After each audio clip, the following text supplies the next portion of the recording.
All right, let's jump right into this explainer. Today we're putting on our digital anthropologist hats.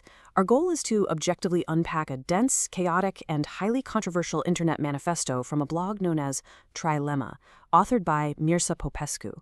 Now, when dealing with artifacts of internet extremism, it's absolutely crucial to step back and neutrally observe the text.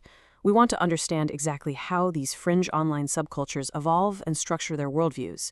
We are definitely not here to endorse these views, far from it, but rather to dissect them, kind of like a puzzle, to see how the mechanics of this specific ideology actually work.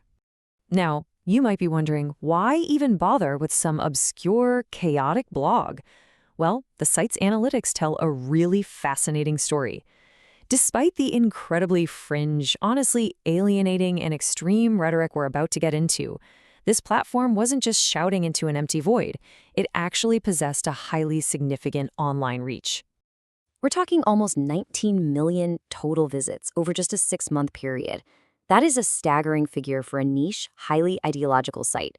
It's a vital piece of context because it proves that this specific brand of extreme thought had a serious, dedicated audience.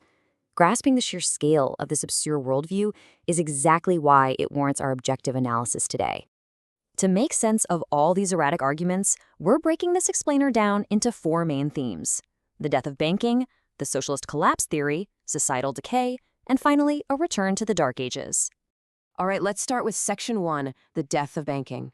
So Popescu builds his whole worldview on this absolute conviction that modern financial systems, they've already collapsed. According to him, a global socialist government, operating under the guise of fighting crime or promoting welfare, has essentially nationalized all banks. And because of this, he claims there are 2 fundamental things you literally cannot do anymore: open a real bank account and actually send or receive money. Now, to most of us, that sounds absurd, right? But in his framework, everyday consumer banking simply doesn't count. He believes the core function of banking has been deliberately destroyed by global authorities. This really sets up the core binary of his whole economic philosophy. On one side, you have what he calls a merchant class society. He views banks as these defensible economic forts built so a merchant class could protect their serious wealth from secular power. Without that class, he argues, human society is basically impossible. On the flip side is his definition of a socialist society, where the ability to hold independent wealth is totally gone and the only human activity left is paperwork. Just endless bureaucracy. Moving right along to Section 2, the socialist collapse theory. To understand why he thinks banking is dead, we've got to look at his baseline framing. And fair warning, his language here is intensely stark. Popescu defines socialism as a literal criminal government that exists solely to promote the interests of the poor. And he goes completely off the deep end here by explicitly labeling the poor as subhumans, claiming their interests are never legitimate. By framing the entire global order as a criminal enterprise catering to a demographic he actively dehumanizes, he sets the stage to argue that the whole system is fundamentally unnatural and completely doomed. So how does this ruin actually happen? He lays it out like this. The fundamental problem is that socialism is incapable of creating faith in the future. All it can do is eat the credit amassed by previous generations. He doesn't see the modern global economy as something generating new value. Instead, he views it as a parasite, just slowly draining away the historical, economic, and cultural capital built up by past societies. And that leads right into his pretty grim timeline for economic collapse. He isn't predicting some sudden, explosive Hollywood apocalypse. No, he sees a slow grind. Generation 1 eats the amassed credit. By Generation 2, a basic survival engine kicks in, where people are basically just scraping by on communal sentiment. And eventually, over a dozen or more generations, a slow, agonizing decay mirroring the long, drawn-out fall of the Byzantine Empire. Which brings us to Section 3, societal and ideological decay. Now, as we unpack his cultural commentary, remember, we are just neutrally mapping out the anatomy of this fringe ideology.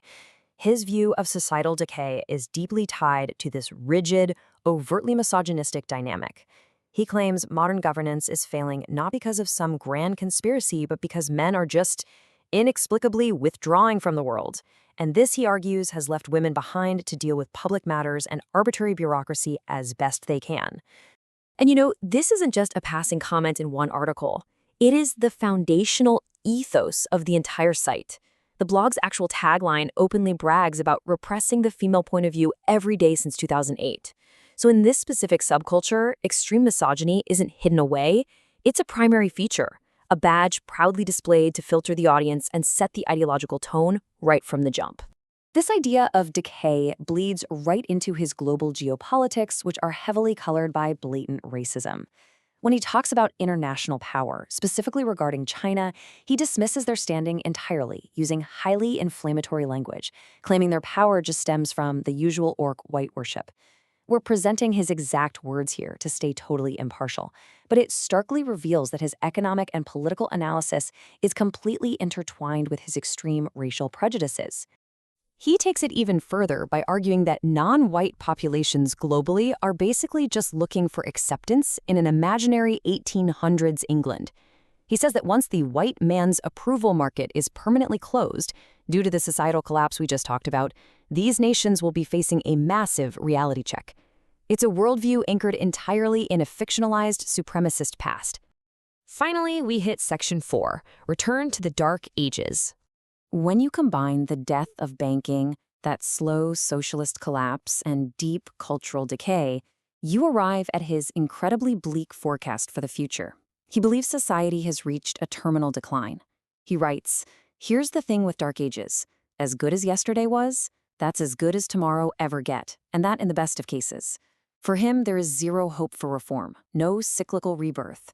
Humanity is just locked into a permanent downward trajectory."